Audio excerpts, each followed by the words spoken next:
We have been in a fog, and as we emerge, we see the world's been pushed to the brink, and so have you. I'm Dr. David Orrs, I'm the Doc of DeFi, and I am out after a overnight hospital shift enjoying this beautiful morning. I'm just walking by the oxygen supply reservoir for the entire hospital. It's quite large. And did you know that oxygen is the number one most prescribed drug in the hospital setting? Yes, it's actually a drug. That's the way it's seen because it has its positive effects, it has its side effects. And so it is something that we dish out as if it was a prescription. And a lot of people do need to have this in their healing process, but what I'm going to be doing to get my oxygen this morning and just to enjoy this beautiful morning is that we have a lot of green space, and I am about to go up that path there that you see right in front and enjoy the forested area. So oxygen that you receive in an institution through nasal cannula or a mask, certainly has its place, but it's not the same as oxygen that I'm going to be getting in through this pathway that I'm about to start on. The reason being is that there are activation pathways within you that are invoked when you are in a green space, such as this one.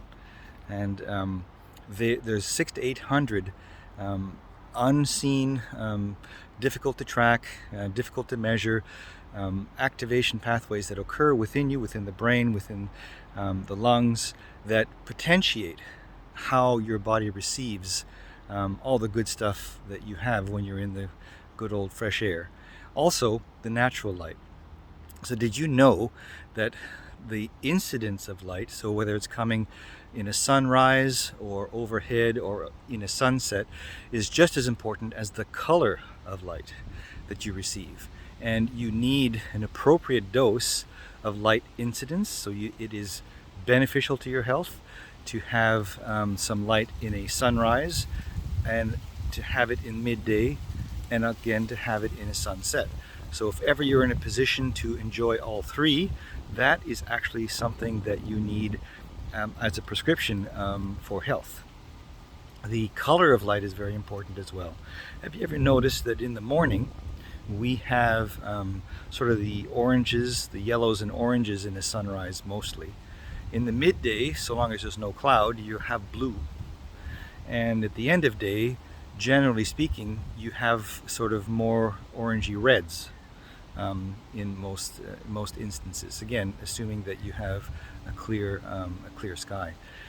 That's also important. So many people are these days say that blue light is something to be avoided. As a matter of fact, natural blue light is very important for your health. Maybe some artificial blue light is not as important, or the length of time or the incidence of that blue light is the thing that we have to actually pay attention to.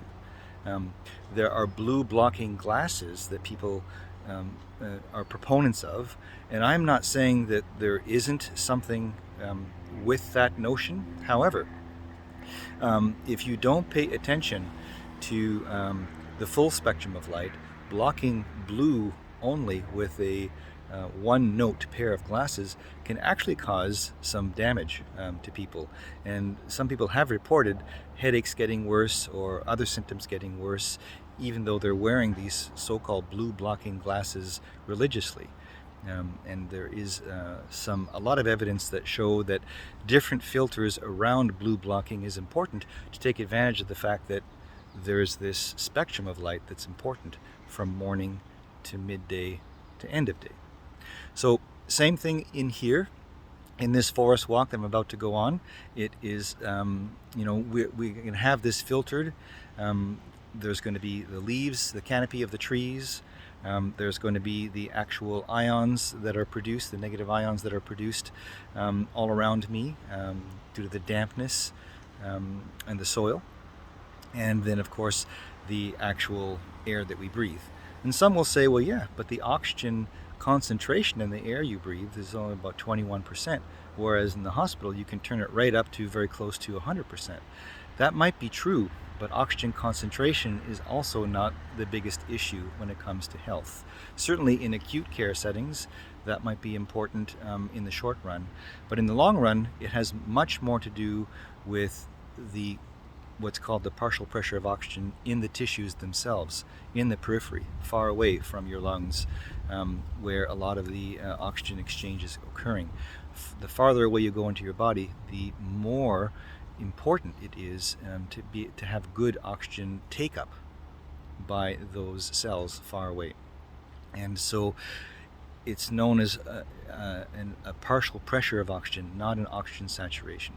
I know that seems a bit complex, but just to show you that there is a difference, there is a scientific difference, there is a biological difference, not to concern yourself necessarily with all the reasons around it, but to know that places in nature address that. When I say it turns on various things around you that allows for proper assimilation, this is what I'm talking about.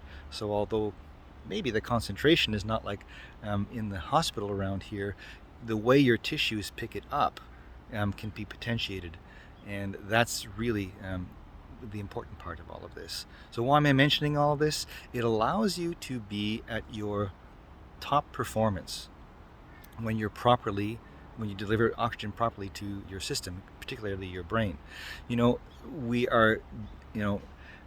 It's getting busier and busier all around us. We have demands on us as the world speeds up, and certainly in the blockchain and crypto space these days, we have a lot to deal with.